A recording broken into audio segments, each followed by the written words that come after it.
ওম নমো ভগবতে বাসুদেবায়। জয় শ্রীকৃষ্ণ। পৌষ পুত্রদা একাদশী 2025 সালের প্রথম একাদশী। এই উপবাসটি সন্তান লাভের জন্য অত্যন্ত বিশেষ বলে বিবেচিত হয়। জানুন বছরের প্রথম একাদশী উপবাস কবে পালিত হবে? জানুয়ারি মাসে। একাদশীতে ভগবান বিষ্ণুর উপাসনা করলে জীবনের সমস্ত ঝামেলা দূর করে এবং ধার্মিকতার ফল দেয়। সারা বছর 24টি একাদশী উপবাস রয়েছে।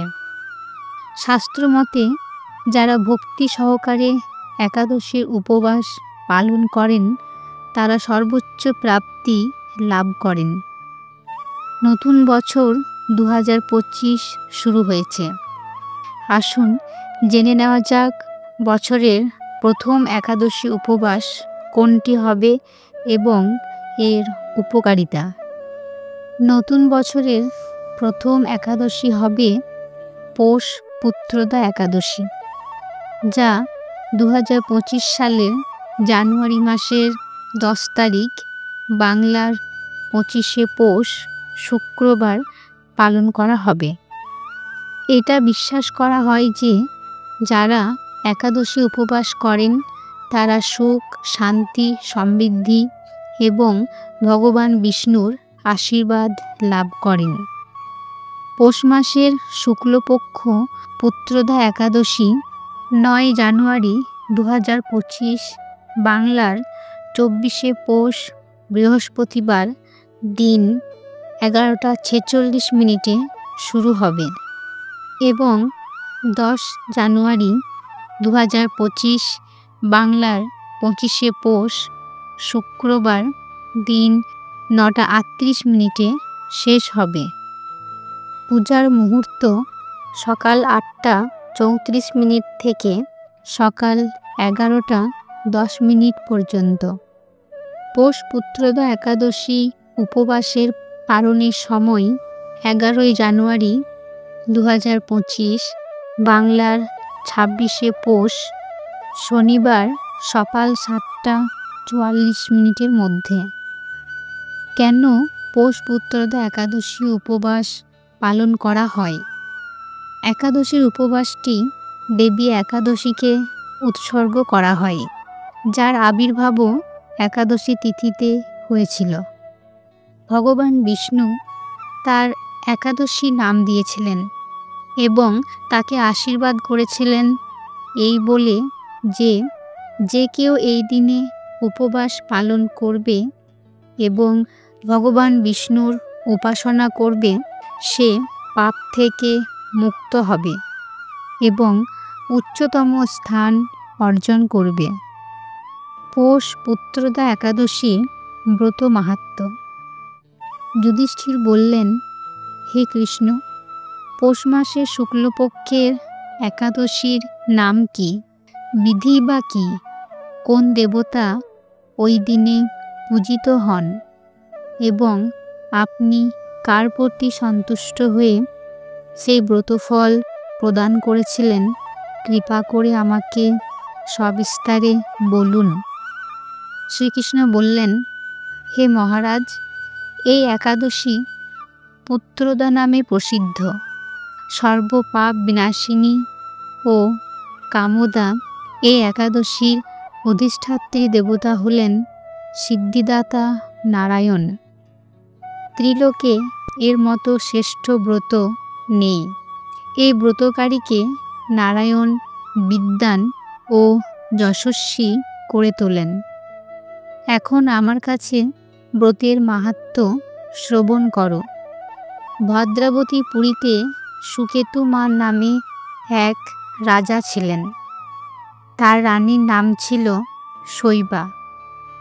রাজদম্পতি বেশ সুখেই দিন যাপন করছিলেন। বংশরক্ষার জন্য বহুদিন ধরে ধর্মকর্মের অনুষ্ঠান করেও যখন পুত্র লাভ হলো না, তখন রাজা দুশ্চিন্তায় কাতর হয়ে পড়লেন। তাই সকল ঐশ্বর্যবান হয়েও পুত্রহীন রাজার মনে কোনো সুখ ছিল না। তিনি ভাবতেন পুত্রহীনের জন্ম বৃথা ও গৃহশূন্য। পিতৃদেব মনুষ্যলোকের কাছে যে ঋণ শাস্ত্রে উল্লেখ আছে তা পুত্র বিনা পরিশোধ হয় না। পুত্রবান জনের এ জগতে যশলাভ ও উত্তম গতি লাভ হয় এবং তাদের আয়ু, আরোগ্য, সম্পত্তি প্রভৃতি বিদ্যমান থাকে। নানা দুশ্চিন্তাগ্রস্ত রাজা আত্মহত্যা করবেন বলে স্থির করলেন, কিন্তু পরে বিচার করে দেখলেন আত্মহত্যা মহাপাপ। এর ফলে কেবল দেহের বিনাশ মাত্র হবে, কিন্তু আমার পুত্রহীনতা তো দূর হবে না। তারপর একদিন রাজা নিবিড় বনে গমন করলেন। বন ভ্রমণ করতে করতে দ্বিপ্রহর অতিক্রান্ত হলে রাজা ক্ষুধা তৃষ্ণায় অত্যন্ত কাতর হলেন। এই দিক ওই দিক জলাদি অনুসন্ধান করতে লাগলেন। তিনি চক্রবাক, রাজহংস এবং নানা রকম মাছে পরিপূর্ণ একটি মনোরম সরোবর দেখতে পেলেন। সরোবরের কাছে মুনিদের একটি আশ্রম ছিল। তিনি সেখানে উপস্থিত হলেন। সরোবর তীরে মুনিগণ বেদপাঠ করছিলেন। মুনিবৃন্দের শ্রীচরণে তিনি দণ্ডবৎ প্রণাম করলেন। মুনিগণ রাজাকে বললেন, হে মহারাজ, আমরা আপনার প্রতি প্রসন্ন হয়েছি। আপনার কি প্রার্থনা বলুন। রাজা বললেন, আপনারা কে এবং কি জন্যই বা এখানে সমবেত হয়েছেন? মুনিগণ বললেন, হে মহারাজ, আমরা বিশ্বদেব নামে প্রসিদ্ধ এই সরোবরে স্নান করতে এসেছি। আজ থেকে 5 দিন পরেই মাঘ মাস আরম্ভ হবে। আজ পুত্রদা একাদশী তিথি। পুত্র দান করে বলেই এই একাদশীর নাম পুত্রদা। তাদের কথা শুনে রাজা বললেন, হে মুনিবৃন্দ, আমি অপুত্রক, তাই পুত্র কামনায় অধীর হয়ে পড়েছি। এখন আপনাদের দেখে আমার হৃদয়ে আশার সঞ্চার হয়েছে। এই দুর্ভাগা পুত্রহীনের প্রতি অনুগ্রহ করে একটি পুত্র প্রদান করুন।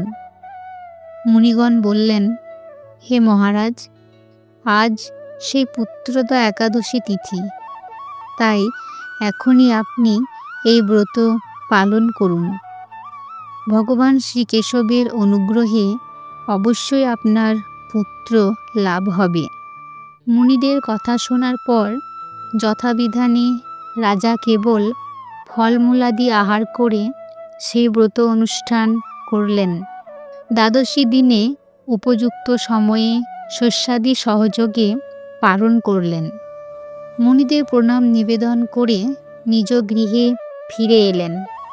ব্রত প্রভাবে রাজার যথাসময়ে একটি তেজস্বী পুত্র লাভ হল। হে মহারাজ, এই ব্রত সকলেরই পালন করা কর্তব্য। মানব কল্যাণ কামনায় আপনার কাছে আমি এই ব্রত কথা বর্ণনা করলাম। নিষ্ঠা সহকারে যারা এই পুত্রদা একাদশী ব্রত পালন করবে তারা পুত নামক নরক থেকে পরিত্রাণ লাভ করবে।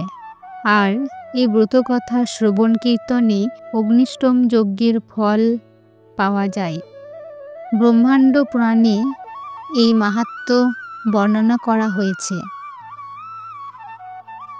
বন্ধুরা, যারা এই পুত্রদা একাদশী ব্রত পালন করেন তারা অবশ্যই এই একাদশীর ব্রত কথা শ্রবণ করুন এবং ব্রতের পূর্ণ ফল লাভ করুন।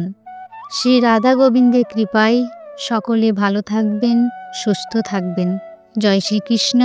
রাধে রাধে।